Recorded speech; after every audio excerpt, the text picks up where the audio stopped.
હવે જોઈએ વિસ્તારથી સમાચાર। આજે ભૂપેન્દ્ર પટેલ સરકારનું વર્ષ 2026-27નું બજેટ વિધાનસભા ગૃહમાં રજૂ થશે। નાણામંત્રી કનુ દેસાઈ 5મી વખત રાજ્યનું અંદાજપત્ર ગૃહમાં રજૂ કરશે। નાણામંત્રી કનુ દેસાઈ આ વર્ષે ગુજરાતનું અત્યાર સુધીનું સૌથી મોટું બજેટ રજૂ કરી શકે છે, તો ગત વર્ષના બજેટની સરખામણી આ વર્ષે 15% વધારો જોવા મળી શકે છે।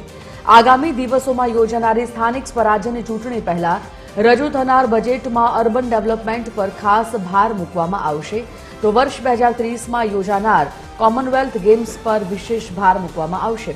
સ્થાનિક સ્વરાજ્યની ચૂંટણીનું વર્ષ હોવાથી બજેટ ફૂલ ગુલાબી રહે તેવા સંકેત છે।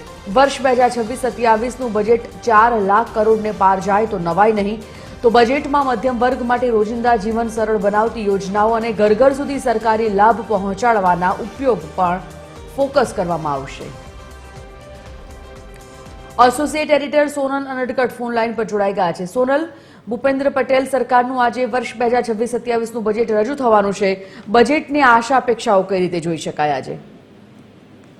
જી સજીવની વિધાનસભા ગૃહનો આજે ત્રીજો દિવસ છે અને તે અંતર્ગત આજે પ્રશ્નોત્તરી કાળથી સૌપ્રથમ પ્રારંભ થશે અને ત્યારબાદ વાત કરીએ તો આજે સૌથી મહત્વનું જેના ઉપર સૌની નજર મંડાયેલી છે તે વર્ષ 2024-27નું અંદાજપત્ર આજે રજૂ થવા જઈ રહ્યું છે। નાણામંત્રી કનુ દેસાઈ આ જે બજેટ છે તે રજૂ કરશે। ગત વર્ષના બજેટની જો વાત કરીએ તો 3,70,000 કરોડનું બજેટ જે છે તે રજૂ કરાયું હતું, જેના આધારે આ વખતે એવું અનુમાન છે કે 4 લાખ કરોડથી વધુનું બજેટ જે છે તે રજૂ થઈ શકે છે।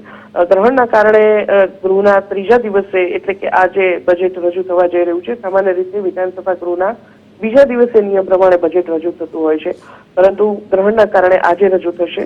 મહત્વનું છે કે કોમનવેલ્થ ગેમ્સની યજમાની ગુજરાતને મળી છે, તો તેને કેન્દ્રમાં રાખી અને બજેટમાં વધુમાં વધુ ફાળવણી એ દિશામાં થઈ શકે છે, કેમ કે જે પ્રકારે કોમનવેલ્થ ગેમ્સ માટે અમદાવાદ સહિત સમગ્ર રાજ્યમાં ઇન્ફ્રાસ્ટ્રક્ચરની વાત હોય કે પછી કનેક્ટિવિટીની વાત હોય, આ તમામ જે બાબતો છે તેના ઉપર ફોકસ કરવામાં આવી શકે છે। એટલે તેને લગતું જે યોજનાઓ છે તેને કેન્દ્રમાં રાખી અને બજેટમાં જાહેરાત થઈ શકે છે।